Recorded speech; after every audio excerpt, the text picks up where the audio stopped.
Psychology का definition हमने पता लगाई कि एग्जैक्ट डेफिनेशन क्या है साइकोलॉजी की, बायोसाइकोलॉजी की। फिर हमने देखा कि न्यूरो साइंस और बायोसाइकोलॉजी एक दूसरे से कैसे कनेक्टेड है। फिर हमने दो साइंटिस्ट के बारे में पढ़ा। फिर देखा हमने कि बायोसाइकोलॉजी में रिसर्चेस कैसे होते हैं, एक्सपेरिमेंट्स कैसे होते हैं, किस किस को इंक्लूड करते हैं, human participant and non human participants. कुछ एथिकल गाइडलाइंस भी पढ़ ली हमने। तो ये जो एथिकल गाइडलाइंस है वो मैं लास्ट क्लास में पढ़ा चुकी हूँ।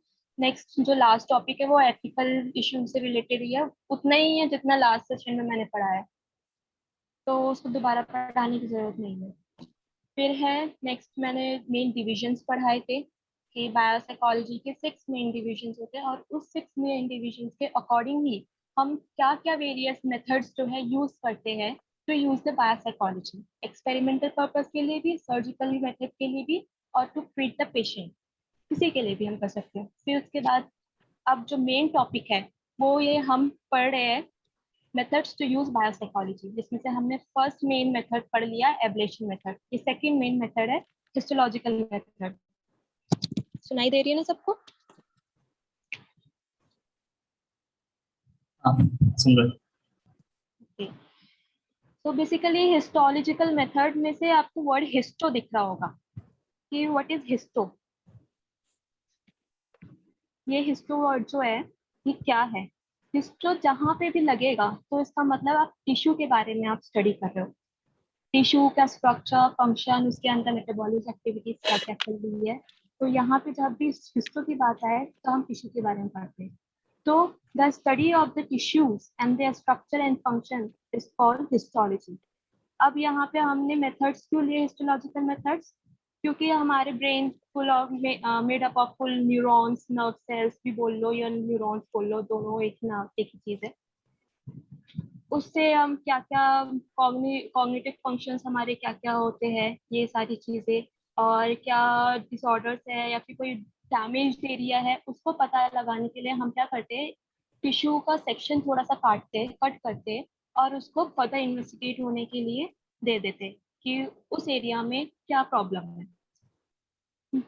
तो ये क्या, मैं प्रोसीजर इंक्लूड करने से पहले मैं ये बता देती हूँ कि क्या क्या आता है। सबसे पहले तो सैंपल आता है ब्रेन टिश्यू का, फिर आता है glass slide, stainer, different material required बोल दो एक तरीके से, different solution such as formalin, alcohol, sugar solution, paraffin, wax और नाइट्रोसेल्यूलोज। तो हम प्रोसीजर करने से पहले हम ये जान लेते हैं कि ब्रेन का जो न्यूरॉन्स है वो बहुत डेलिकेट है। आप उसको एक्सटर्नल फैक्टर्स पे लाओगे या इन्वायरमेंट में लाओगे तो वो बहुत जल्दी डिजेनरेट होगी या फिर डिसइंटीग्रेट होगी, ठीक है।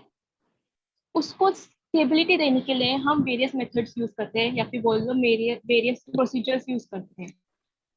तो आप प्रोसीजर पढ़ लेते हैं। सबसे पहला जो है फिक्सेशन है। हम यहाँ पे एक सॉल्यूशन, फिक्सेटिव मतलब होता है जो इंटैक्ट में रखे किसी चीज को, ठीक है, स्टिक करके रखे या फिर उसको एक स्टेबिलिटी दे। तो जैसे एक न्यूरॉन है, न्यूरॉन का स्ट्रक्चर कैसा होता है, बहुत ब्रांच्ड होता है, ऊपर भी नीचे भी लॉन्ग है, उसका बीच वाला part axon axon axon part बोलते हैं। और ये सारे पार्ट्स को इंटैक्ट रखने के लिए या फिर एक न्यूरॉन को दूसरे न्यूरॉन को आपस में इंटैक्ट रखने के लिए हम फिक्सेटिव का यूज करते हैं। फिक्सेटिव में हम सॉल्यूशन यूज करते हैं जिसका नाम है फॉर्मलिन, एक केमिकल है फॉर्मलिन। नेक्स्ट है formalin prevents from autolysis that makes the tissue harder. अच्छा, लाइसिस का मतलब किसी को पता है? What is lysis? जो वर्ड है ब्रेक डाउन। ये वाला, यस। कहीं पे भी अगर लाइसिस का यूसेज होगा तो इसका मतलब कि टूटना। हमें बायो में ये वर्ड पहले से सिखाया जाता है कि लाइसिस मतलब होता है टूटना, ठीक है, डिसइंटीग्रेट होना। Formalin prevents from autolysis and makes the tissue hard.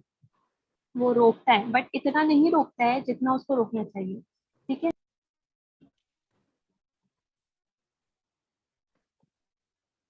Extra information है, फॉर्मेलिन जो हम यूज करते हैं वो 10% सोल्यूशन होता है, उसमें सिर्फ 10% कंसेंट्रेशन होता है फॉर्मेलिन का। फिर हम उस फॉर्मेलिन को के अंदर जो टिश्यू हमने काट के निकाला है ब्रेन से, जिस भी एरिया का इन्वेस्टिगेट करना है हमें, उसको 24 आवर्स के लिए हम उसमें डिप करके रखते हैं। फिर हम क्या करते हैं, उसको निकाल लेते हैं, उसको निकाल लेते हैं। निकालने के बाद हम सेकंड प्रोसीजर में जाते हैं, फ्रीजिंग। फ्रीजिंग में, और ये जो है आपको एम्बेडिंग दिख रहा है, बुक में दे रखा है कि these are the alternative procedures, मतलब या तो आप ये यूज करो या फिर आप दूसरा वाला यूज करो। बट ऐसा नहीं होता है, दोनों ही करना पड़ता है ताकि उसको स्टेबिलिटी मिले और ज्यादा हार्ड हो। तो फ्रीजिंग के बाद क्या होता है, the tissue needs to be frozen in order to make it harder. ठीक है, उसको क्या करते हैं, एक शुगर सोल्यूशन में डालते हैं और उसको फ्रीज होने के लिए दे देते हैं। अब इतना फ्रीज करते हैं जिसमें जितना उसको टेम्परेचर चाहिए। हर सेल के लिए, हर टिश्यू के लिए एक ऑप्टिमम टेम्परेचर होना बहुत जरूरी है, एंजाइम के लिए भी। तो एक ऑप्टिमम टेम्परेचर में ही जो है उसको फ्रीज करते हैं ताकि वो टूटे ना। Once the tissue is hard enough, it is placed on microtome.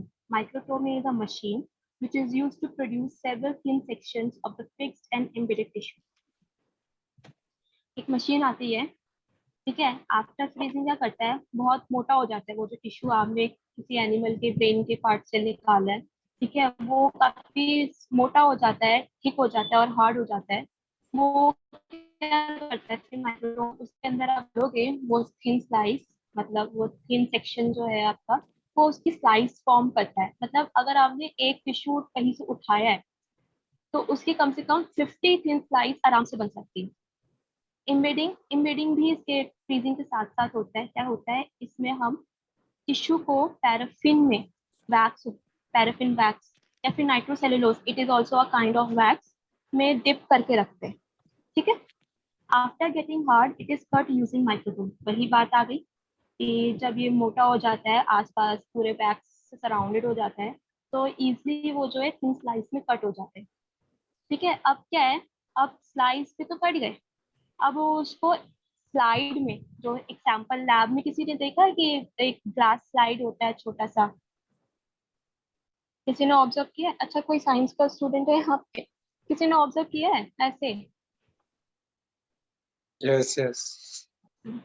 तो उसमें वो स्लाइस को या फिर उस छोटे पर्टिकुलर सेक्शन को स्लाइस के रख देते हैं और उसके ऊपर एक कवर चढ़ा देते हैं एल्ब्यूमिन की। ठीक है, फिर है लास्ट में स्टेनिंग।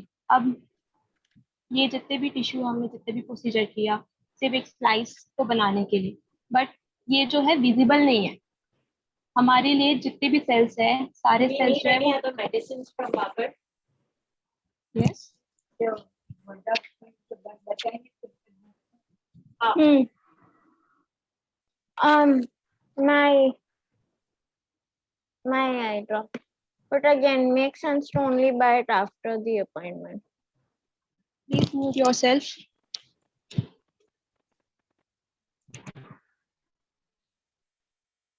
लास्ट प्रोसीजर है staining.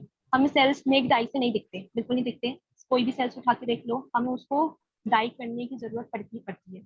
So it is the final step after slices are placed on slide. This is done in order to make the slide visible by colouring particular features, जिसको हम dying भी कहते हैं। अब देखो different different dying आती है। Neuron के हर एक पार्ट में अलग अलग केमिकल कंपोजिशन, अलग अलग फ्लूइड है, जो सिर्फ एक ही डाई से जो है वो स्टेन नहीं होने वाला, अलग अलग डाई की जरूरत पड़ती है। तो ये निसल स्टेन है और सेल बॉडी, ये दिख रहा है आपको, ये स्ट्रक्चर, ये आपका ये जो है, वेट, ये जो है ये पूरा, ये सेल बॉडी है। इसके अंदर छोटे छोटे छोटे छोटे क्या होते हैं, मिसल ग्रैन्यूल्स होते हैं। ठीक है, तो इसको ये स्टेन करता है, ये वाला। फिर उसके बाद बोल रहा है myelin stain. Myelin, myelin sheet को डाई करता है,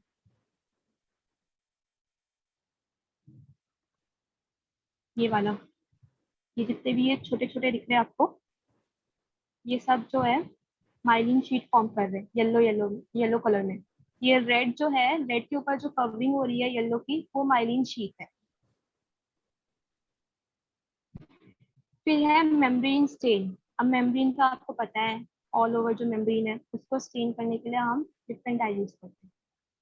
ये आपका सेकेंड मेथड कंप्लीट हो गया। नेक्स्ट आपका मेथड है psychophysiological reading method, sorry recording method.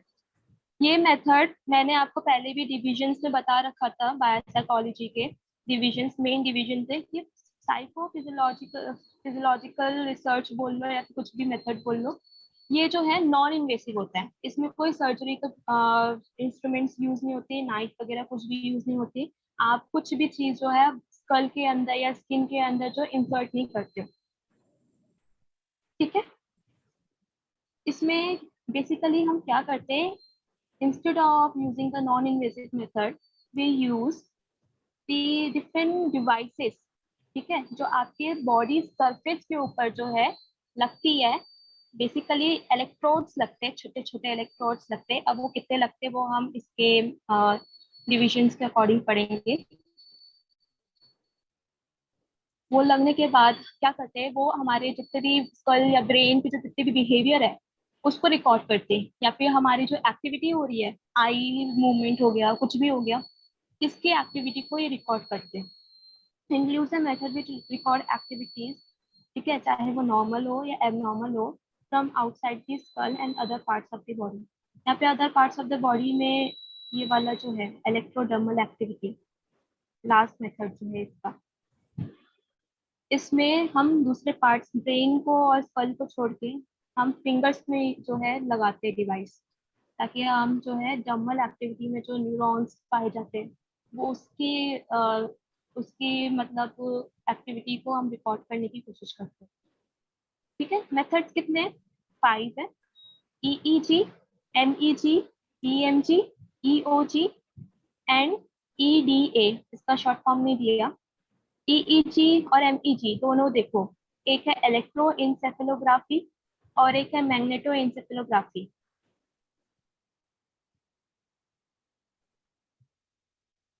ये इंसेफेलो दिख रहा है, encephalo is something related to brain, myo is something related to muscles, और dermal which is related to skin, ये स्किन से होता है। और oculo, oculo is related to eyes, ठीक है। इतना क्लियर हुआ?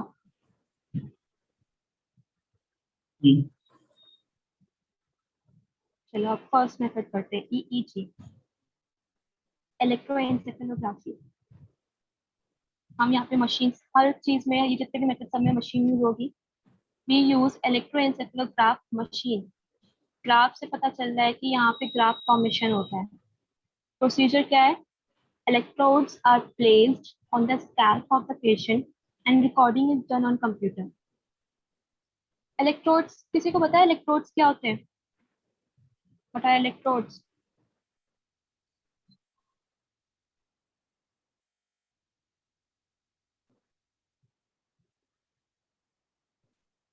नहीं पता?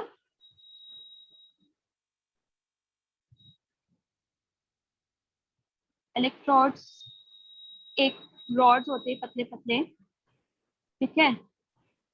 एक पॉजिटिव होता है और एक नेगेटिव होता है।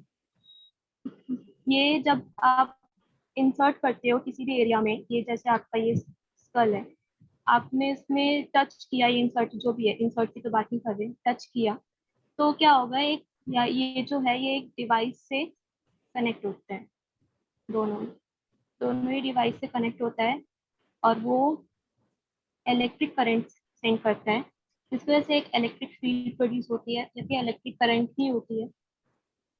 वो यहाँ सीधा यहाँ जाता है और एक प्रॉपर सर्किट कंप्लीट करता है, सर्किट कंप्लीट करता है।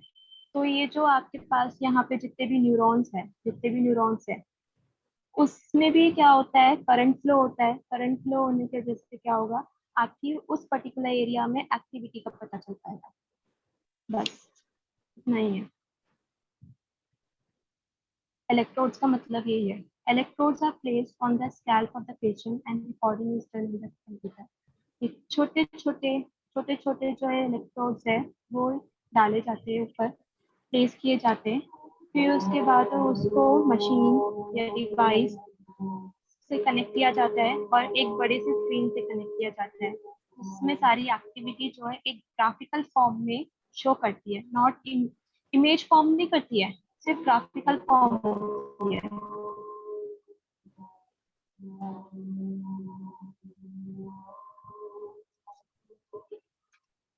ये डिवाइस यूज होता है, उसको उसको हम कनेक्ट करते हैं।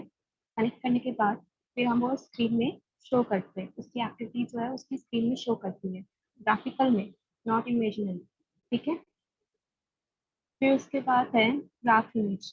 अब देखो, पहले जो था, रोलिंग पेपर्स जो है यूज किया जाता है। रोलिंग पेपर्स, कभी आप लोग मार्केट में गए हो, मार्केट, मेगा मार्ट और जनरल स्टोर, आपने बहुत सारे प्रोडक्ट्स खरीदे, परचेज करे। फिर उसके बाद आपने शॉपकीपर को दी, तो शॉपकीपर पहले उसकी लिस्ट बनाता है, कितने कितने एमआरपी की है। फिर उसके बाद टैक्स वगैरह, एक प्रॉपर लिस्ट आती है। तो वो लिस्ट कहाँ से वो तैयार करता है, एक रोल होता है टाइप का, उसको वहां से निकालता है और तैयार करके दे देता है। तो ऐसे ही रोलिंग पेपर होता है, डिवाइस से कनेक्टेड हुआ करता था पहले वाले डिवाइस में। जब पहले वाले सर्जन जो है सर्जरी के टाइम यूज किया करते थे डिटेक्ट करने के लिए। तो वो जो है ग्राफ जो है एक पेन की तरह, इंक की तरह जो है उसमें ग्राफ फॉर्मेशन हो जाया करता था। नेक्स्ट, अब जो है क्या यूज होता है, कंप्यूटर यूज होता है। आज के जमाने में तो कंप्यूटर यूज होता है, जिसमें आपको स्क्रीन में ही शो कर हो जाता है, और डॉक्टर्स जो है आराम से देख लेते हैं। अगर पेशेंट को देना है तो उसका प्रिंट आउट निकाल के पेशेंट को दे देते हैं। वाई वी यूज ईईजी, मतलब इलेक्ट्रोएन्सेफेलोग्राफी, to diagnose various disorders of brain, mild head injury, cerebral pathology, epilepsy, and speed of processing information on how the memory functions with an increase in age. Okay?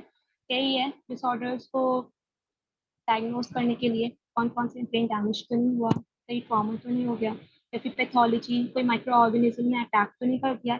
Epilepsy, epilepsy किसी को पता है what is epilepsy? किसी ने सुने हैं मिर्गी के दौरे पड़ते हैं, चलते चलते कोई चल रहा है, हाँ उसने मैम। अचानक कॉन्शियसनेस जो है उसने लूज कर दी, तो या फिर वो एबनॉर्मल बिहेव करने लगा फॉर 15 सेकेंड फॉर 1 मिनट, फिर अचानक से उसने फिर से रिगेन किया कॉन्शियसनेस। तो इसी को हम क्या बोलते हैं, एपिलेप्सी। किसी को भी हो सकता है, छोटे से बड़े सारी एज ग्रुप को हो सकता है epilepsy. And the speed of processing information and how the memory functions with an increasing age. Memory जो है विद एन एज फेड होती है। क्यों होती है?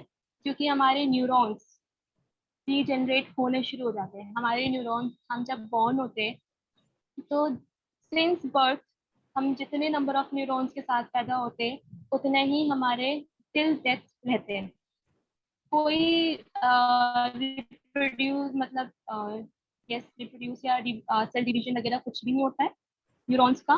जितना है उतना ही रहता है, बस हाँ ब्रांच्ड हो जाते हैं। डेंड्राइट्स जो है काफी बढ़ जाते हैं, एक्सॉन्स जो है काफी बढ़ जाते हैं, एक्सोनिम एक्सोनल टर्मिनल एंड एक्सॉन की जो लेंथ है वो बढ़ जाती है, बस ये होता है।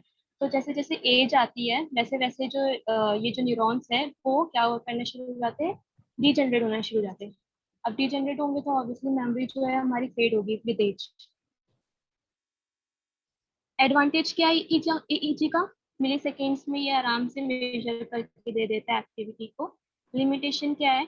Limited ability to accurately record from structures deeper than cortex. Cortex cortex region होता है, जो फोल्डिंग्स होती है, ऐसे करके जो फोल्डिंग्स होती है ब्रेन की, ये कॉर्टेक्स है। कॉर्टेक्स की नीचे वाला जो एरिया होता है, ऐसे करके जो फॉर्म होता है, ये जो है ये सब कॉर्टिकल रीजन होता है। तो ये जो कॉर्टेक्स वाला रीजन के नीचे है, इसको ये डिटेक्ट नहीं कर पाता। ठीक है, ये फिगर समझ में आ गया, फिगर को एक्सप्लेन कर दिया। नेक्स्ट मेथड है साइकोफिजियोलॉजी का, मैग्नेटो एनसेफेलोग्राफी, एमईजी। ज्यादा फर्क नहीं है, बस यहाँ पे क्या होता है, यहाँ पे इलेक्ट्रिक फील्ड का यूज होता है और यहाँ पे मैग्नेटिक फील्ड का यूज होता है।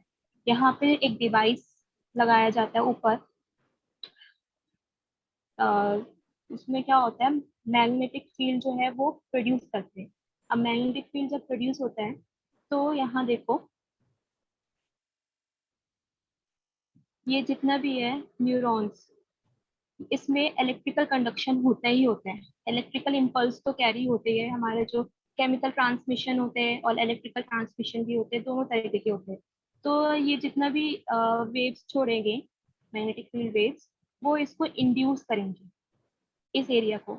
और जैसे ही इंड्यूस करेंगे तो ये जो है इलेक्ट्रिक करंट प्रोड्यूस करेगा। इलेक्ट्रिक करंट प्रोड्यूस करने की वजह से ये इसको अफेक्ट करेगा, इस मैग्नेटिक फील्ड को चेंज करता रहेगा। अब जैसे ही चेंज होगा ये डिवाइस में डिटेक्ट हो जाएगा। ऐसे देखो, जहां पे भी चेंजेस आएंगे, ज्यादा चेंजेस आएंगे, वो ऐसे उस एरिया में डिटेक्ट हो जाएगा। और उस डिटेक्शन को हम ग्राफिकल फॉर्म में भी स्टडी कर सकते हैं और ऐसी इमेज में भी हम स्टडी कर सकते हैं। थर्ड मेथड है EMG, electromyography. Myo means related to muscles. Myo में क्या हो जाता है, मसल टेंशन हो जाती है।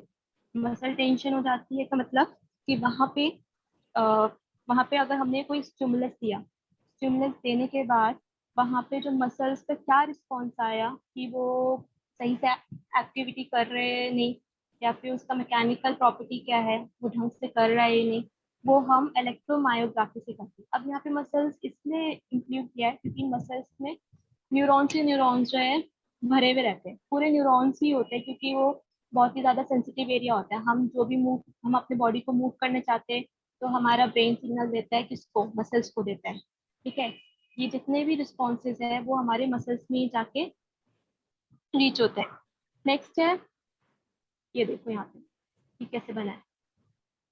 इसमें 3 इलेक्ट्रोड्स लगा है, ये बाइसेप्स, एक ऊपर और एक नीचे, और फिर उसके बाद एक जो है नीचे अर्थिंग वाला लगा है, ये अर्थिंग वाला है ताकि आपको कुछ फील ना हो। फिर क्या करेंगे, ये एक स्टिमुलस देगा। पहले यहाँ से एम्पलीफायर क्या करेगा, एक स्टिमुलस देगा। स्टिमुलस दिया उसने, फिर इसमें वो कंडक्शन होगा, उस स्टिमुलस का कंडक्शन होने के बाद वो जो कंडक्शन है वो दोबारा से ये सेकंड वाला जो इलेक्ट्रोड है वो जाएगा, और ये थर्ड वाला इलेक्ट्रोड से भी जाएगा। फिर यहाँ पे डिटेक्ट होगा इस वाले डिवाइस से। इस डिवाइस का नाम याद रख लो गाइस, ये ऑसिलोस्कोप है। ऑसिलोस्कोप आगे जाके हम नेक्स्ट मेथड में करेंगे, जस्ट इसका नेक्स्ट मेथड है। नेक्स्ट है हमारा इलेक्ट्रो ऑक्यूलोग्राफी। छोटा सा है ये भी, ज्यादा समझने की जरूरत नहीं है। Oculo mean something is related to eye. Electro oculography में हम आई मूवमेंट्स को रिकॉर्ड करते हैं।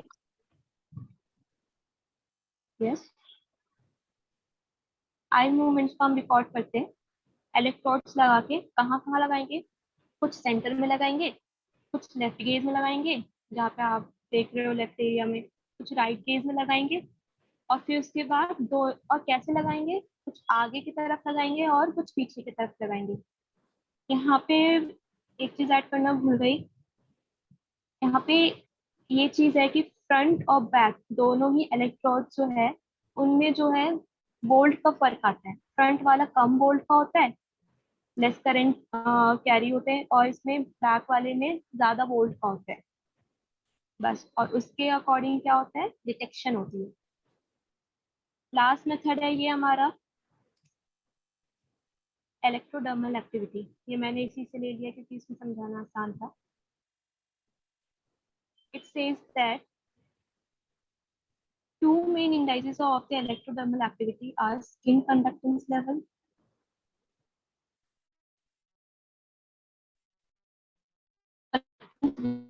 HCR, conductance level, something related to neuron।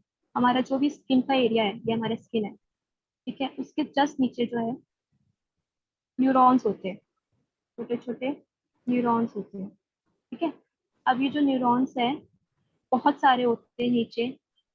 आपको तो पता होगा, स्किन से आप बहुत ही ज्यादा फील करते हो, कोई बर्निंग सेंसेशन हुआ तो आप स्किन के थ्रू फील करते हो, टेम्परेचर डाउन हुआ तो आप स्किन के थ्रू फील करते हो।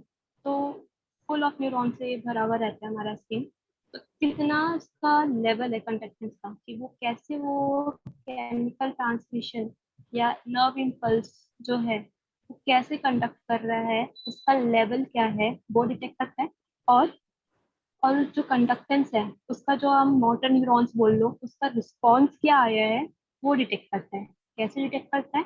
इलेक्ट्रोडर्मल activity of the skin is recorded by attaching the electrodes. कहाँ पे लगाते हैं? फिंगर्स में लगाते हैं। फिंगर्स, लास्ट वाली फिंगर्स में सबसे ज्यादा इम्पोर्टेंट होती है। लास्ट वाले फिंगर्स में हम ज्यादा लगाते हैं, लास्ट वाला, थंब वाला। इसमें ज्यादा जो है सेंसेशन, सेंसिटिविटी, सेंसरी न्यूरॉन्स कह लो, सेंसरी न्यूरॉन्स पाए जाते हैं। And recording the fluctuations in the skin conductance. SCL measures the background level of skin conductance associated with a particular situation.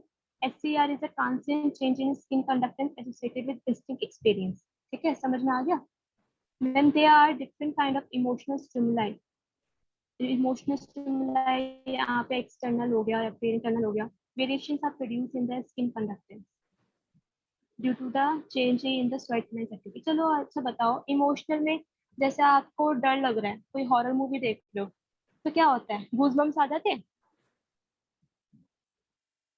कभी ये देखा है हमने, आपने, या फिर आपके सामने एक्सीडेंट हो गया, आपने अपने आईज से उसे डायरेक्ट देख लिया, गूज़बम्स आ जाते हैं। तो वो गूज़बम्स क्यों आए? Because of the skin conductance level high हो गया। ठीक है, हाई हो गया स्किन कंडक्टेंस लेवल। और जो आपका जो रिस्पॉन्स है, ये जो रिस्पॉन्स है, ये आपने बहुत जल्दी दिया, मतलब आपके न्यूरॉन्स ने बहुत जल्दी दिया। तो ये पूरा इलेक्ट्रोडर्मल एक्टिविटी में मेथड यूज होते हैं ताकि हम स्किन के थ्रू जो है एक्टिविटी को रिकॉर्ड कर सके। ठीक है, इतना समझ में आ गया? Yes.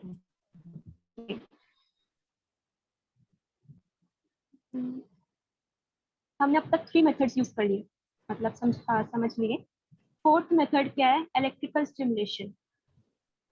देखो, फोर्थ मेथड इलेक्ट्रिकल स्टिमुलेशन है और fifth method is chemical stimulation. दोनों ही आपस में एंटीगोनिस्टिक है एक तरीके से। इलेक्ट्रिकल स्टिमुलेशन में हम क्या करते हैं? ब्रेन को इलेक्ट्रिकली, और वो भी मैन मेड इलेक्ट्रिकल इम्पल्स या इलेक्ट्रिकल स्टिमुलस देते हैं ब्रेन को, in order to know the activity or the to know the damaged area for the further investigation. ठीक है, अब इसको पढ़ने के लिए हमें पहले एक्शन पोटेंशियल के बारे में जानना जरूरी है। एक्शन पोटेंशियल मैं ज्यादा नहीं बताऊंगी क्योंकि ये नेक्स्ट यूनिट का पार्ट है, जनरेशन ऑफ नर्व इम्पल्स का पार्ट है। एक्शन पोटेंशियल 3 प्रोसीजर्स में से एक प्रोसीजर है। 3 प्रोसीजर होते हैं main generation of nerve impulse की, इसमें से बीच वाला प्रोसीजर ये है एक्शन पोटेंशियल। क्या होता है? हम जो एक स्टिमुलस देते हैं न्यूरॉन में, कहीं से भी दे दो, कोई से भी एरिया, ऊपर न्यूरॉन्स के ऊपर वाले एरिया में दे दो या फिर न्यूरॉन्स के एक्सॉन वाले एरिया में दे दो। ठीक है, दे दिया, फिर क्या करेगा वो? जब वो न्यूरॉन जहाँ से स्टिमुलस लेगा, वो एरिया जो है वो एक्साइट हो जाएगा, एक्साइट हो जाएगा। और वो जो स्टिमुलस है एक्साइटेड एरिया में, वो जो अनएक्साइटेड एरिया है न्यूरॉन का, उसको पास डाउन करेगा। उसको जब पास डाउन करेगा तो ऐसी धीरे धीरे जो है कंडक्शन फॉलो होगी, नर्व इम्पल्स जो है कंडक्ट होगी।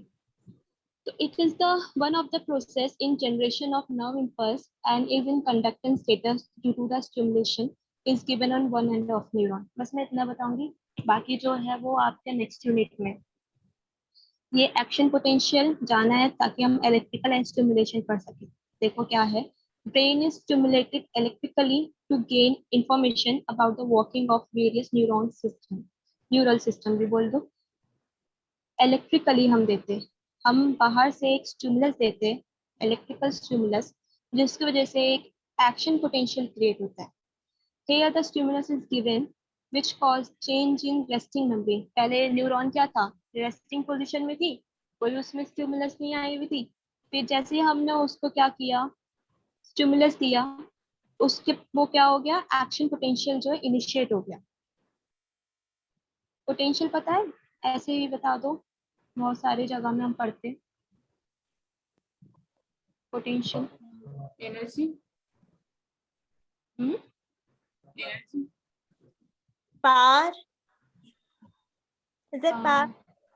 हाँ, पावर बोल लो, एनर्जी बोल लो, फोर्स बोल लो, कुछ भी बोल लो, बट ये एग्जैक्ट पावर, एनर्जी, फोर्स या सब्सटेंस कुछ ऐसा नहीं है। उनके बीच का जो डिफरेंस है कि एक जगह जो है, अच्छा किसी ने पोटेंशियल एनर्जी तो पढ़ी होगी कि अगर मैं एक एग्जांपल ले लूँ कि दो टैंक है, एक पूरा फिल्ड है वाटर से और एक पूरा एम्प्टी है।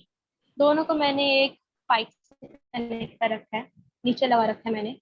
मैंने वो उसको टैप खोल दिया तो पानी कहाँ से कहाँ जाएगा?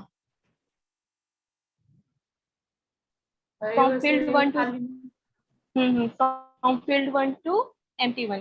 ठीक है, तो यहाँ से भरे वाली जो है वो खाली वाली की तरफ जाएगा। क्यों? क्योंकि फील्ड वाला क्या है, काफी ज्यादा एनर्जी प्रोसेस करा हुआ है। एनर्जी प्रोसेस किया हुआ है या फिर पूरा वाटर मॉलिक्यूल से भरा हुआ है, इसका कंसंट्रेशन जो है काफी हाई है। तो और जो tank, potential to kinetic energy में कन्वर्ट होगा। हाँ काइनेटिक, एग्जैक्टली काइनेटिक एनर्जी में कन्वर्ट होगा। तो पोटेंशियल मतलब कुछ स्टोर करके रखना।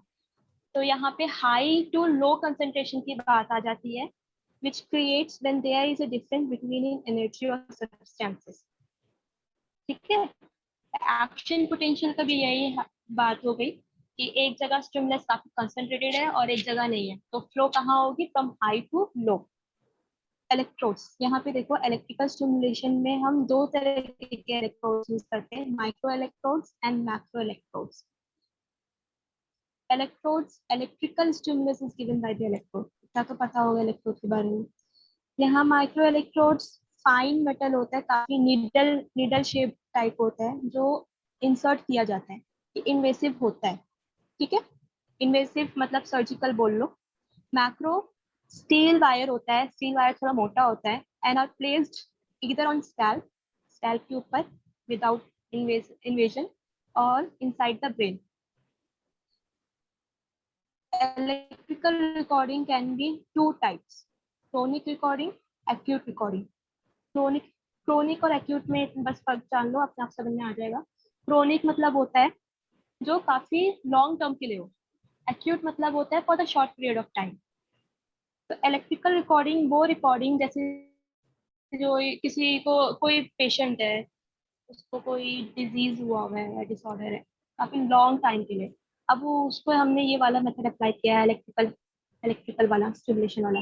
तो हम जब इसमें इलेक्ट्रोड्स डालेंगे तो ये जो इलेक्ट्रिकल स्टिमुलेशन का प्रोसेस है वो काफी लॉन्ग टर्म तक चलेगा और काफी लॉन्ग टर्म तक के लिए वो रिकॉर्ड होगा। तो इसको हम क्रोनिक रिकॉर्डिंग कहेंगे। Acute recording for short period of time, like experiment करने के लिए या फिर स्मॉल डिजीज जो काफी शॉर्ट टर्म के लिए हो, जैसे हम बोलते हैं वायरस। वायरस मेजरली वो क्या होता है, शॉर्ट टर्म के लिए ही आता है हमारे बॉडी में। ठीक है, फिर उसके बाद वो डिजीज करके चला जाता है। ऐसे ब्रेन का भी कुछ ऐसे पार्ट जो है जो शॉर्ट टर्म के लिए डिजीज हो या फिर हम एक्सपेरिमेंट करने के लिए यूज करें, तो हम क्या करते हैं, इलेक्ट्रिकल स्टिमुलेशन के थ्रू रिकॉर्डिंग करते हैं जो शॉर्ट पीरियड ऑफ टाइम के लिए। तो एक्यूट रिकॉर्डिंग होगी। Recordings are then displace in a device. अब वो रिकॉर्डिंग जो हम कर रहे हैं, हम वो एक डिस्प्ले, एक डिस्प्ले स्क्रीन होती है, डिवाइस बोल लो, उसमें आती है। तो तीन तरीके के होते हैं: oscilloscope, ink writing oscilloscope, computer. मैं ऐसे ही बता देती हूँ। ऑसिलोस्कोप यहाँ पे मेजरली जो है एडवांस वन होती है ऑसिलोस्कोप। जितने भी मैंने पहले साइकोफिजियोलॉजिकल मेथड्स में जितने भी बताए मैंने मेथड्स, ईईजी, एमईजी, ईओजी, इसमें जो भी डिवाइस रीडिंग के लिए या फिर उसको डिस्प्ले करने के लिए जो डिवाइस यूज होगा, मैंने बोला था कि ऑसिलोस्कोप याद कर लेना, ये वर्ड है ना, याद है?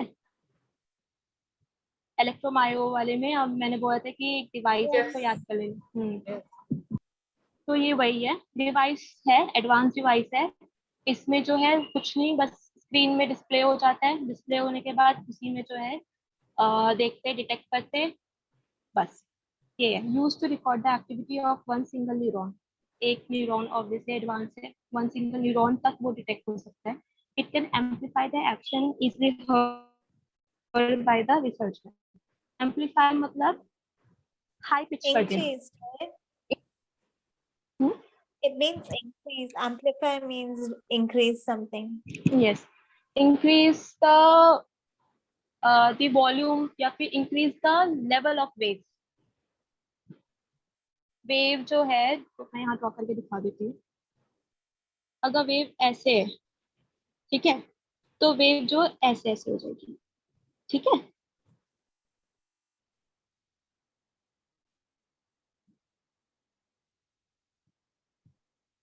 इंक राइटिंग पहले टाइम पे यूज हुआ जाता था, रोलिंग पेपर्स यूज होते थे, और बाय इंक जो है उसमें प्रिंट होके आता था। बस इतना है। कंप्यूटर, आज के ज़माने में तो कंप्यूटर होते हैं, रिकॉर्ड्स जो है जितने भी डाटा जो वहाँ स्टोर हो जाते हैं, फिर उसके बाद वो डाटा ट्रांसफर भी हो जाते हैं अगर आप एक सर्जन से दूसरे सर्जन को देना चाहो, one department to other department. Fifth method to use the biopsychology is the chemical stimulation, which is antagonistic to electrical stimulation.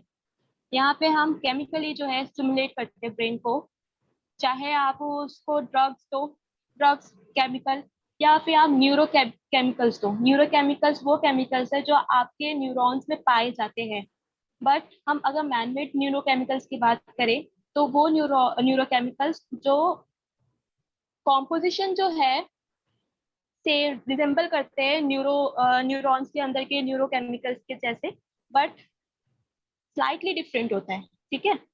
तो ये दो तरीके से होता है, यूज होता है। ड्रग्स मीन्स वही chemical and neurochemical.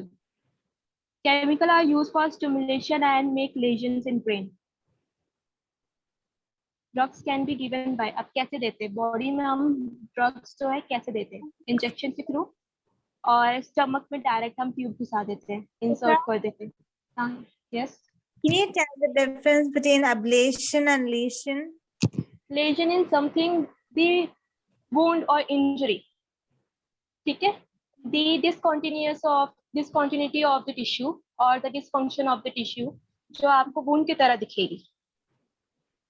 This Okay. lesion can lead into a tumor या फिर can develop into a cancer further if we do not remove the lesion from our body, ठीक है, by a surgical method like ablation method. Ablation method में क्या होता है, उस lesion को या तो हम लेजन करते हैं एक्सपेरिमेंटल पर्पस के लिए कि अगर हमने उस वाले एरिया को डिस्ट्रॉय कर लिया तो हमें क्या प्रॉब्लम होगी, ठीक है, क्या बिहेवियर में इफेक्ट आएगा, या फिर हम उस lesion And lesions are wound that already exists, and ablation is basically you're creating a wound, right? Creating a wound, और ये भी कि टू रिमूव द लेजन, ठीक है, Alright. अगर हम पेशेंट को हम ट्रीट करें। यस, एक्चुअली आप उसको ना, उस एरिया को ना कट करके निकाल देते हैं एब्लेशन में, और लेजन बस उसका पार्ट है कि उस एरिया, वो डिफेक्टिव एरिया होता है बस, ठीक है, जो डिसफंक्शनल होता है, इतना सा।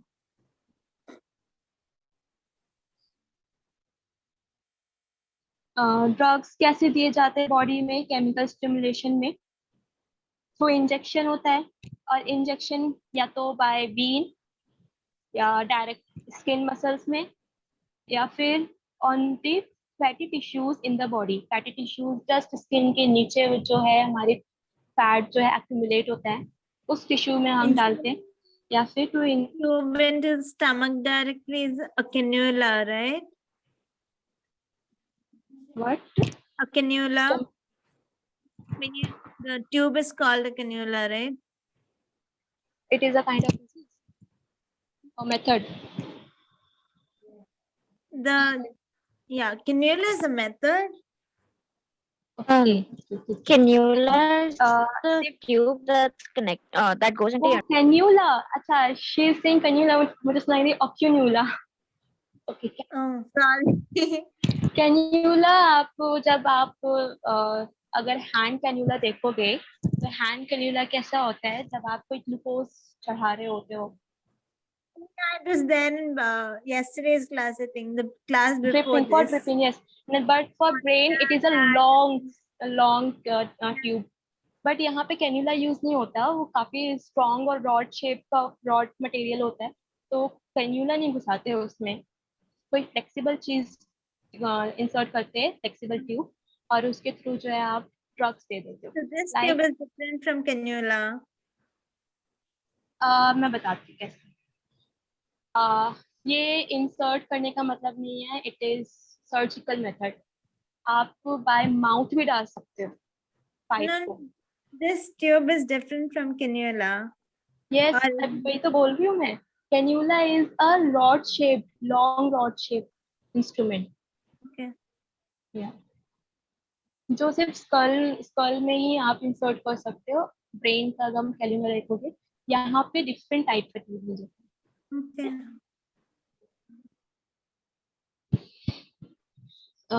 अब किसी को कंफ्यूजन है?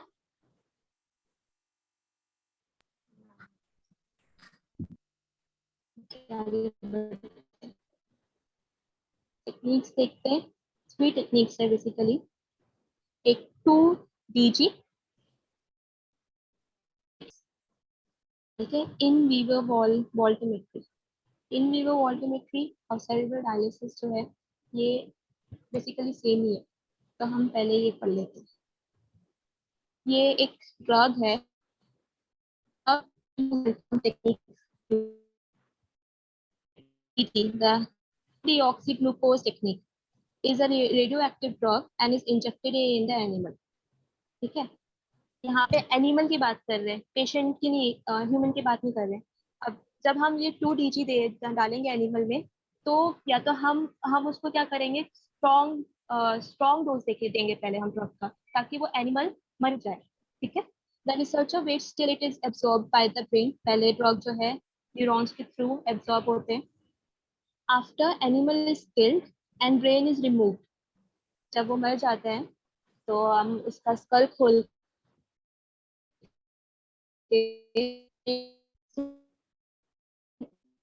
और स्लाइसेस लेते हैं, मतलब वही जो पहला वाला प्रोसीजर है, बनाते हैं हम स्लाइस कैसे, ऐसे बनाते हैं। The slices are coated with the photographic emulsion and then developed as a film. तो ऑटो रेडियोग्राफी क्या है? ऑटो रेडियोग्राफी है, अच्छा, इमल्शन मतलब होता है it is the mixture of the 2 solution. 2 solution like oil हो गया और कोई और वाटर हो गया, आप दोनों को जब मिक्स करोगे बहुत अच्छे से, या फिर वो तो नॉन इमल्सिव ही होता है, उसकी बातें छोड़ो। अच्छा, अल्कोहल हो गया और वाटर हो गया, वाटर और अल्कोहल का मिक्स करोगे तो एक मिक्सचर फॉर्म होगा। ठीक है, उसको हम क्या बोलते हैं? इमर्जन। तो ऐसे टाइप का सॉल्यूशन लेते हैं जिसमें 2 टाइप ऑफ सॉल्यूशन यूज होता है, इमर्जन। ठीक है, और उसमें हम क्या करते हैं, उस स्लाइस को डिप करते हैं, या फिर हम उसको ब्रश से कोट करते हैं स्लाइस को। फिर हम क्या करते हैं, उसको फिल्मिंग के लिए दे देते हैं। आपको तो पता होगा, जैसे फोटो फोटो जब हम निकालते हैं तो सबसे पहले फिल्म फॉर्मेशन होती है, ऐसे यहाँ पे भी होता है। Neurons that have taken the drug appear like black spot on the slide. अब यहाँ इसका ये है, ऑल ओवर कंक्लूजन ये आया कि हमने ये जो प्रोसीजर किया, उसको इंजेक्ट किया एनिमल के उसमें, ब्रेन में या कहीं कैसे भी, फिर वो मर गया, फिर उससे हमने ब्रेन का स्लाइस निकाला, फिर ऑटो रेडियोग्राफी करी, तो देखा कि जहाँ का जो एरिया ड्रग, जिसमें हमने ड्रग्स दिए थे, वो एरिया एब्जॉर्ब जहाँ से किया है, वो एरिया ब्लैक स्पॉट शो कर रहा है। ठीक है, neuron that have taken the drug appear like black spots on the slide. Second step है केमिकल स्टिमुलेशन का, cerebral dialysis। A tube is inserted into the animal's brain।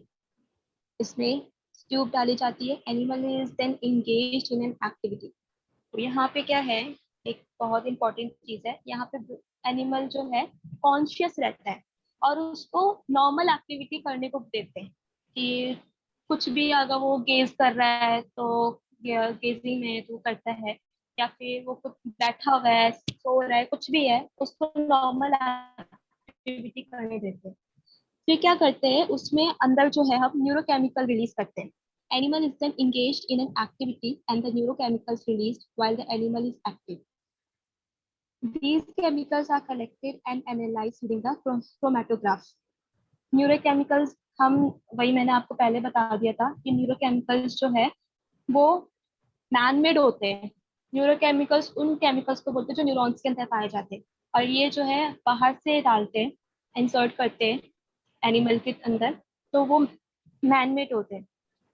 फिर उसके बाद क्या करते हैं, वो एनालाइज करते हैं एक्टिविटी को, या फिर उस एरिया को निकाल लेते हैं जहाँ से वो उसने जहाँ पे उसने न्यूरोकेमिकल इंसर्ट किया है, फिर क्रोमेटोग्राफ करते हैं। क्रोमेटोग्राफ किसी को पता है? क्रोमेटोग्राफी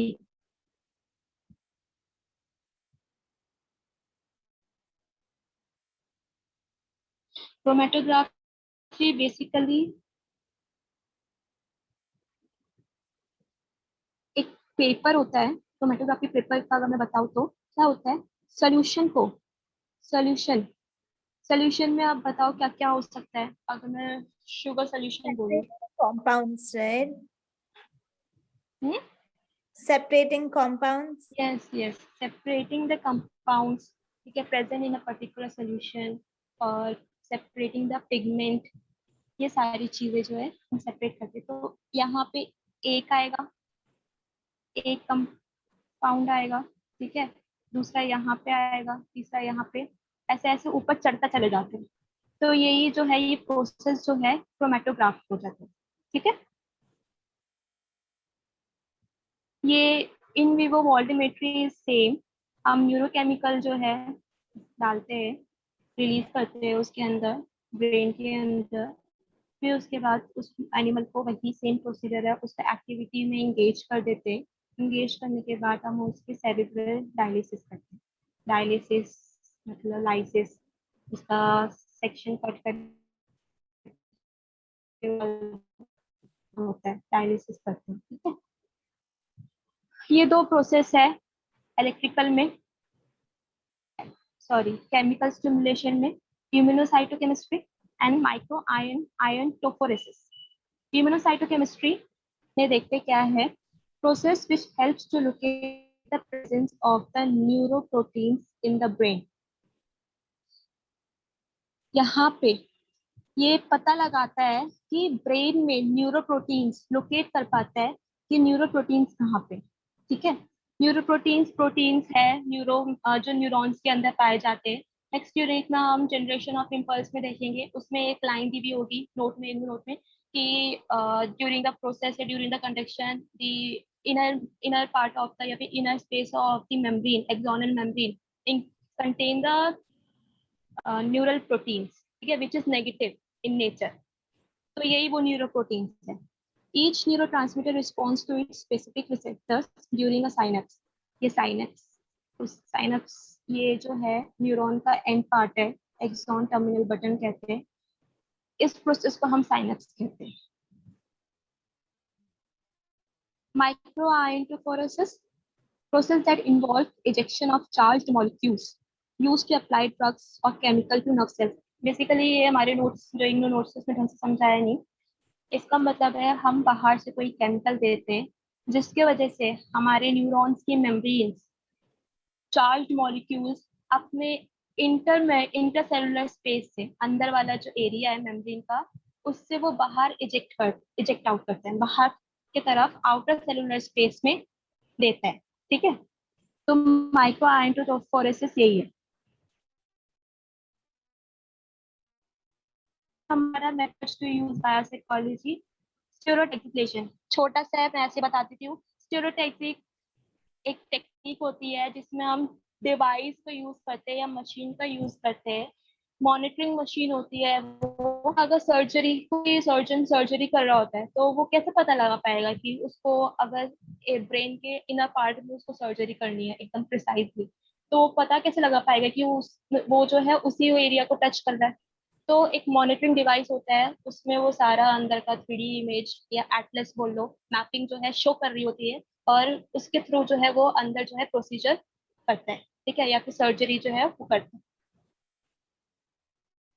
सेवेंथ है न्यूरो इमेजिंग। मैं इसका इमेज PDF में डालना भूल गई, ये जितने भी है एक्सरे वगैरह जितने भी है, वरना तो आपको अभी ऐसे समझ में नहीं आएगा, ऐसे बाद में सर्च कर लेना, ऐसे मैं बता देती हूँ। न्यूरो इमेजिंग बेसिकली ब्रेन की इमेजिंग को हम न्यूरो इमेजिंग कहते हैं। ब्रेन की इमेजिंग या ब्रेन के अंदर के न्यूरॉन्स की इमेजिंग या ब्रेन के अंदर के बोन्स या फिर सेरिब्रल फ्लूइड या वाटर जो जा रहा है जहाँ जहाँ, या वेसल्स जा रहे हैं, ब्लड वेसल्स, इन सब की इमेजिंग जो है वो न्यूरो इमेजिंग में आती है। Helps to diagnose any injury or disease in the brain as tumor. अच्छा, ट्यूमर पता है किसी को? What is tumor? Yes. आपको पता है कैसे बनता है वो? टिश्यू होता है वो प्रॉपर वे से नहीं बढ़ता, मतलब इम्प्रॉपर वे से डेवलप करता है वहाँ ट्यूमर। इरेगुलर वे में वो डेवलप करते हैं, एबनॉर्मल सेल डिवीजन होते हैं और वो Apoptosis. करते करते वो क्लस्टर फॉर्म करते हैं। Apoptosis. Because of apoptosis वो सेल्स के डिवाइड होने की स्पीड बढ़ जाती है, बट एबनॉर्मल कुछ नहीं होता उसमें, मतलब डीएनए जो होता है इट्स डिफरेंट। सेल की स्पीड बढ़ जा रही है तो वही तो एबनॉर्मल हो गया। हाँ, लेकिन उसका वो डिफरेंट होता है, डीएनए डिफरेंट होता है, इसलिए वो एबनॉर्मल, बट वैसे तो डीएनए डिफरेंट अगर हो जाएगा तो वो जेनेटिक लेवल बहुत सारे टाइप्स का होता है। ट्यूमर। हाँ, बहुत सारे टाइप्स के होते हैं। एक्चुअली स्टार्टिंग तो लेजन से ही होती है। अगर आपने लेजन को ढंग से नहीं रिमूव किया तो वही जो है एबनॉर्मल सेल डिवीजन होती है उसमें, कैसे भी, या फिर okay.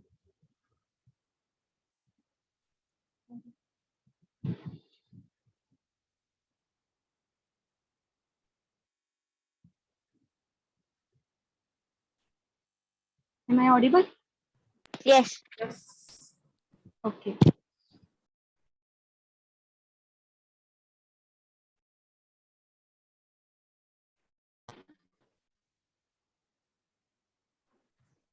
Smooth for the inconvenience.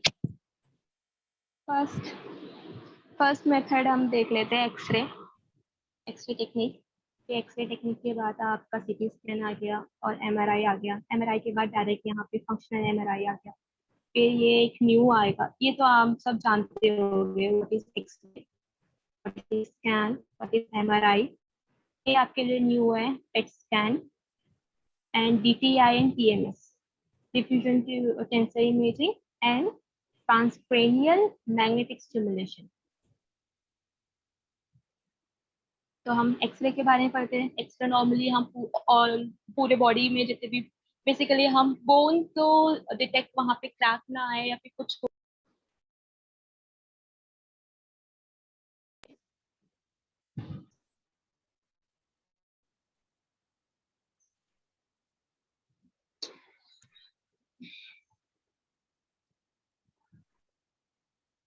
Generally, it creates 2D image of the brain structure or bones.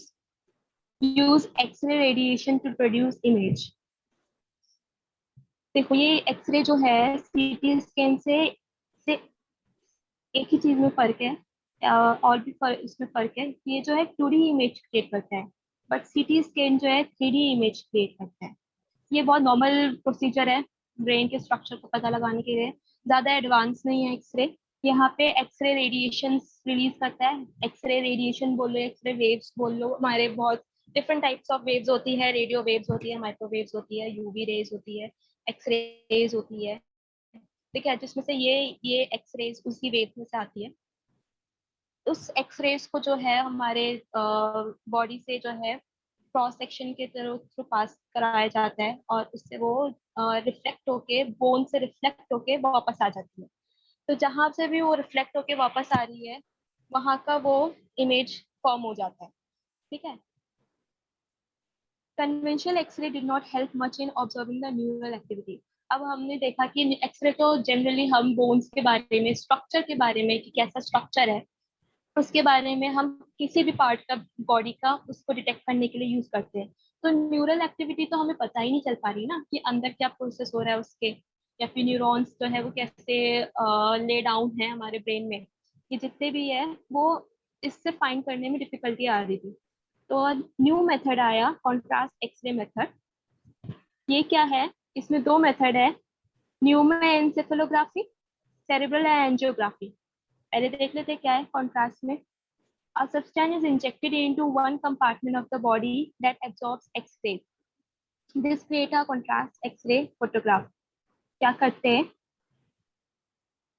Different type of chemical या फिर हम न्यूरोकेमिकल ही बोलो, वो इंजेक्ट कर देते हैं। इंजेक्ट करने के बाद क्या होता है, जहाँ पे भी हमने इंजेक्ट किया फिर उसमें एक्सरे जो है पास कराते हो। पास कराने के बाद उसकी जो एरिया है डिफरेंटली उसका इमेज फॉर्म क्या हो क्या आता है। मतलब अगर वो, हमें पता है कि एक्सरे में बोन का स्ट्रक्चर दिख के आता है, बट वो अलग ही कलर में अलग ही इमेज फॉर्म होके आता है कॉन्ट्रास्ट में। इसका प्लीज आप ऑनलाइन के वेब में जाके सर्च कर लेना, क्योंकि मैं इमेज डालना भूल गई। नेक्स्ट है सीटी स्कैन, कंप्यूटराइज्ड टोमोग्राफी। ये एडवांस फॉर्म है, much better than x-ray, creates 3D image, take a 360 degree image. 360 आगे, left, lateral side, front, back, ठीक है, एंटीरियर, पोस्टीरियर, जितने भी है सारे साइड्स को जो है वो स्कैन कर लेता है। स्कैन करने के बाद फोटोज क्रिएट करता है। फोटोज क्रिएट करने के बाद क्या करता है वो, उसका सीटी स्कैन फॉर्म करता है। पावरफुल होता है देन एक्सरे। मशीन की आपने देखा होगा इमेज में, या फिर कोई ऐसे ही पेशेंट को जाते हुए देखा होगा कि एक बड़ा सा हॉलो स्ट्रक्चर होता है सिलिंड्रिकल, जिसमें पेशेंट को लिटाया जाता है और उसको अंदर डाला जाता है। उसमें क्या होता है, एक्सरे जो है पास कराई जाती है, दो दो तरफ एक्सरे होती है, एक्सरे मशीन होती है। यहाँ देखो, यहाँ पे लोग कंफ्यूज हो जाते हैं कि एक्सरे आ गया। मैंने बोला कि ये एडवांस फॉर्म है, इसका मतलब ये नहीं कि इसमें एक्सरे यूज नहीं होगा। तो यहाँ पे एक्सरे जो है दो तरफ होती है, एक के सर नीचे के तरफ, ठीक है, और एक आपके हेड की तरफ, ठीक है। X-ray is from one side and the X-ray detector is placed on other side of the patient's head. All the photos are then collected by the computer and a CT scan of brain is produced. Third step MRI। MRI भी बहुत common name है, सुना हुआ होगा। Form है magnetic resonance imaging. Please इस सबके ना फुल फॉर्म लर्न कर लेना, इम्पोर्टेंट होते हैं, वैसे भी GK ही है। It also creates 3D image used when detailed picture of the patient's brain is to be investigated. Use a powerful magnet and the radio waves create the cross section image. ज़्यादा फर्क नहीं आता यहाँ पे, बस एक चीज का फर्क है, वो क्या है, create cross section images. Cross section images आपका सीटी स्कैन में हर तरफ से जो है वो स्कैन करता है। क्रॉस सेक्शन पता है क्या होता है आपका, अगर सपोज ये Is it knows horizontal?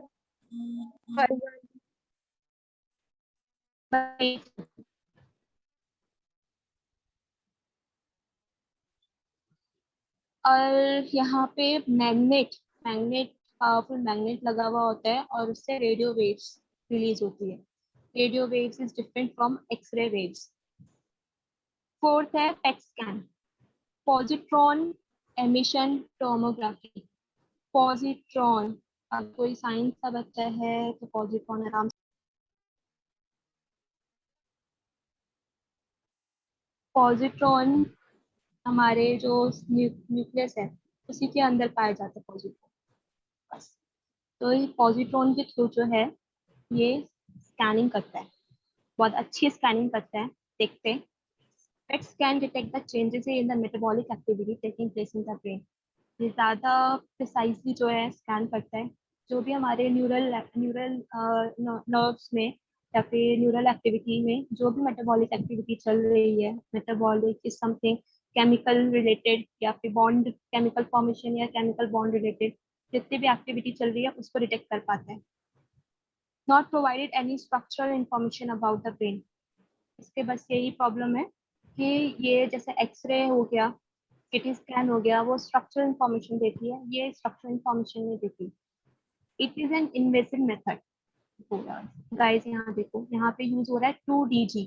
2DG वो जो मैंने बताया था, 2D ऑक्सी ग्लूकोज टेक्निक, पहला वाला वो यहाँ पे यूज हो रहा है। बट पहले वाले में हमने देखा था कि वो एनिमल में यूज हो रहा है। याद आ रहा है किसी को केमिकल स्टिमुलेशन? केमिकल स्टिमुलेशन में हम ड्रग्स दे रहे थे 2-deoxy ग्लूकोज।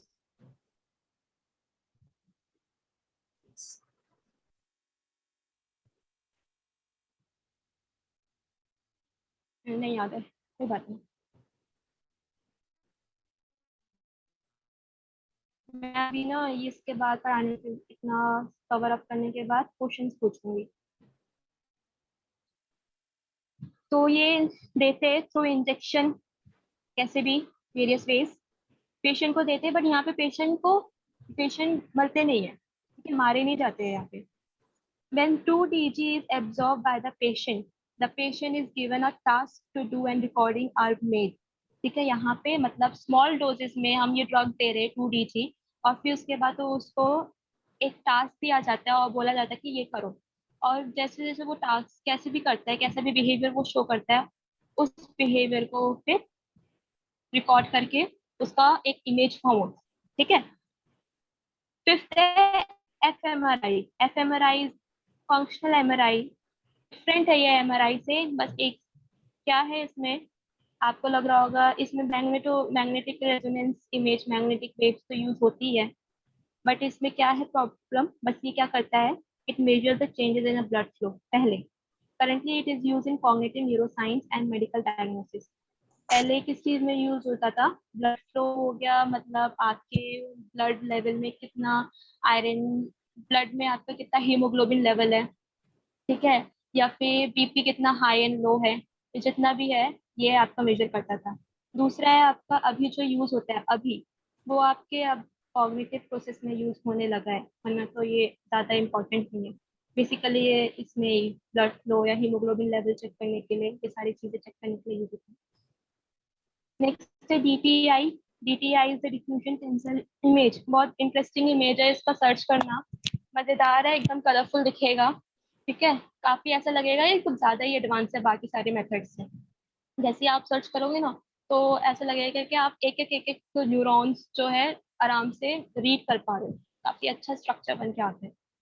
क्या करते हैं ये लोग, ये चेक क्या करते हैं एक्चुअल में, जहां जहां वाटर डिफ्यूज हो रहा है ब्लड वेसल से न्यूरॉन्स में, वहां वहां का ये डिटेक्शन करते हैं।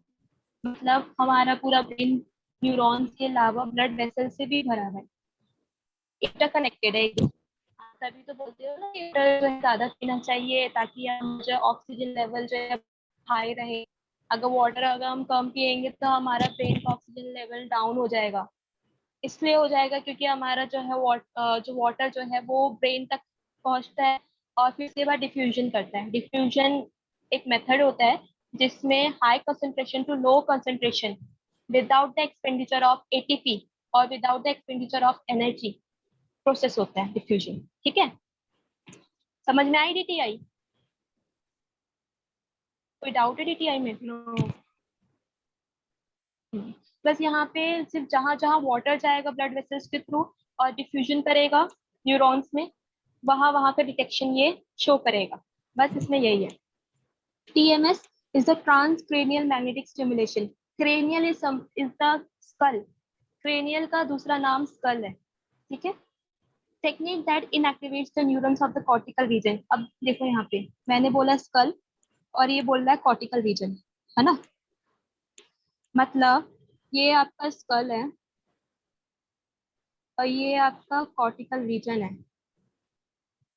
तो जो कॉर्टिकल रीजन स्कल के पास है उसमें हम ये करते हैं, क्या करते हैं, आप देखो क्या करते हैं, हम टेम्पोरली हम इनएक्टिवेट कर देते हैं न्यूरॉन्स के कॉर्टिकल रीजन में। ठीक है, मैग्नेटिक फील्ड उतने पर्टिकुलर अमाउंट में देते हैं जितना हमारा न्यूरॉन्स डिस्ट्रॉय ना हो पाए। ठीक है, उतनी मैग्नेटिक फील्ड जो है पास कराते हैं। बेसिकली ये ज़्यादा एडवांस है नहीं, इनफैक्ट ज़्यादा यूसेज भी नहीं है इसका। ये मैपिंग के लिए यूज होता है, मैपिंग ब्रेन एटलस फॉर्मेशन या ब्रेन मैपिंग के लिए ये TMS यूज होता है। Final stage, very important stage method, I mean काफी इम्पोर्टेंट है क्योंकि ये BPCC 103 में भी जो है हम पढ़ेंगे थोड़ा सा पार्ट इसमें। तो एक्चुअली ज्यादा पार्ट वहीं पे है BPCC 103 में, यहाँ पे बस थोड़ा सा दिया हुआ है। एसेस कैसे करते हैं हम, डिफरेंट डिफरेंट न्यूरोसाइकोलॉजिकल टेस्ट करके कैसे पता लगा पाते हैं कि there is a impairment in behaviour और देयर इज अ डिसफंक्शनल और द फंक्शन, ठीक है, to find the function of the cognitive processes. तो हम यहाँ पे डिफरेंट डिफरेंट टेस्ट के थ्रू एसेस करेंगे कॉग्निटिव फंक्शंस को, ठीक है, या फिर कोई डैमेज एरिया को। न्यूरोसाइकोलॉजिकल असेसमेंट में हम यही पढ़ेंगे। पता चला न्यूरोसाइकोलॉजिकल असेसमेंट क्या होता है? मतलब हम यहाँ पे अब टेस्ट ले करेंगे। बेसिकली टेस्ट करेंगे, सिंपल टेस्ट भी हो सकता है, एडवांस टेस्ट भी होता है, उसके थ्रू हम पता लगाएंगे कि if there is an impairment in behavior or the dysfunction in the cognitive processes like learning क्या है, memory, ठीक है, perception, remembering, intellectual, ठीक है, इंटेलिजेंस लेवल देखेंगे, ये सारी चीजें जो है हम टेस्ट के थ्रू पता लगाएंगे। बुक में टोटल खासा दे रखा है, वेट, बुक में टोटल 8 टेस्ट है। बैचलर्स इंटेलिजेंस टेस्ट, डायकोटिक, मैं यहाँ दिखा देती हूँ,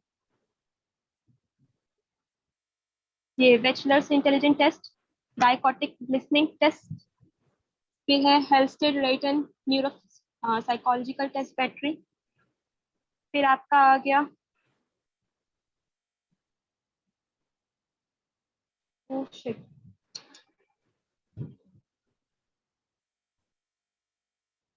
ये रिपीट हो गया गाइस,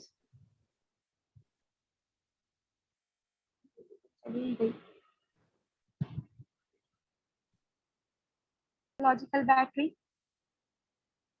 फ्लूरियन नेब्रास्का न्यूरोसाइकोलॉजिकल बैटरी, फिर है आपका रे ऑस्टेरिक कॉम्प्लेक्स फिगर टेस्ट, मैं ये आपको अलग से फिगर शो करा दूंगी, फिर उसके बाद है Delis Kaplan executive function system, फिर है आपका Wisconsin card test, card sorting test, और एक और आता है आपका डिजिट स्पैन टेस्ट।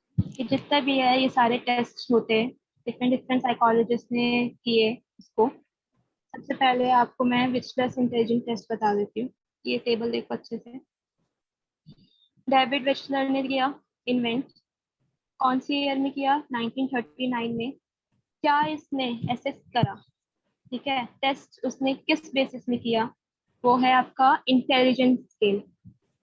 आप कैसे, मतलब जो साइकोलॉजिस्ट था डेविड विचलर, उसने टेस्ट जो है इंटेलिजेंट टेस्ट स्केल पता लगाने के लिए उसने वेरियस टेस्ट परफॉर्म किए। वेरियस टेस्ट परफॉर्म करने के में आपके इसमें 2 आते हैं, verbal intelligence group test and performance intelligence group test. अब मैं बताती हूँ एग्जाम्पल। सपोज मैंने आपको बोला कि 2 वर्ड दिए, एप्पल और ऑरेंज। अब बताओ इस 2 वर्ड में क्या सिमिलैरिटीज है या कोई रिलेशन बताओ, ठीक है। Both तो are ऐसे fruit. Both are fruit and कुछ लेटर्स के भी अगर कोई होगा तो वो बोलेगा कुछ लेटर्स भी सिमिलर है, सिमिलैरिटीज भी पता चल गई। फिर अगर बोले हम कि एक प्रॉब्लम दे दिया, जैसे a + b का whole square, now solve it, कुछ एग्जांपल देके, तो वो सॉल्व करके दे दिए। किसकी ज्यादा एबिलिटी है कि वो कैसे सॉल्व कर रहा है, कितने स्टेप्स में कर रहा है, ये सारे जो है टेस्ट में हम पता लगाते हैं। दूसरा है कि अगर आपको मैंने ये दे दिया, एक स्क्वायर ब्लॉक दे दिया और एक ट्रायंगल ब्लॉक दे दिया, मैंने बोला परफॉर्मर को कि इस 2 फिगर, ये 2D है, ये 2 फिगर्स के थ्रू आप एक 3D इमेज फॉर्म करके दिखाओ, है ना। तो ये सारे जितने भी है टेस्ट, ये बैचलर्स इंटेलिजेंस स्केल के अंदर आते हैं। एक और एग्जांपल देती हूँ मैं, जैसे जगलिंग हो गई, पजल्स देखते हैं हम, पजल्स में आप जगल करके जो है पजल्स को ढंग से आपको विद पिक्चर के अकॉर्डिंग जो है आप उसे जगल करते हो।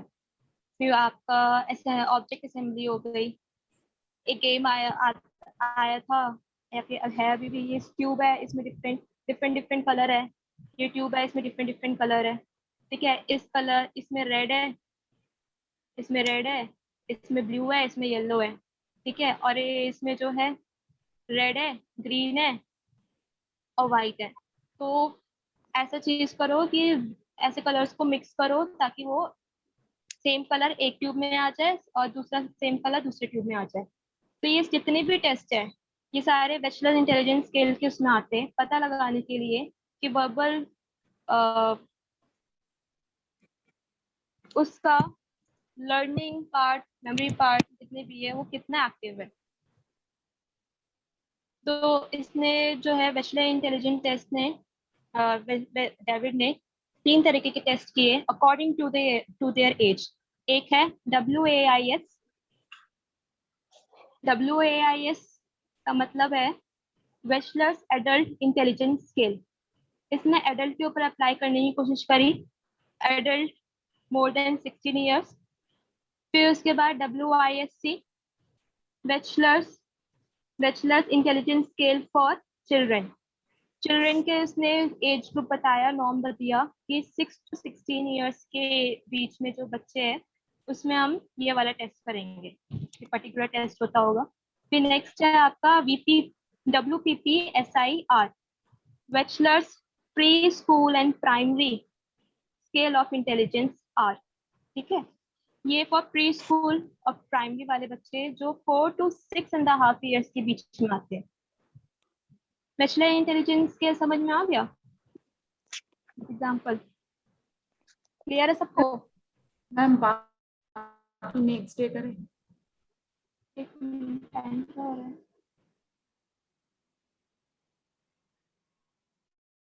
ओके, फिर तुम ये वाला जो एरिया है मैं नेक्स्ट सेशन में कवर अप करूंगी।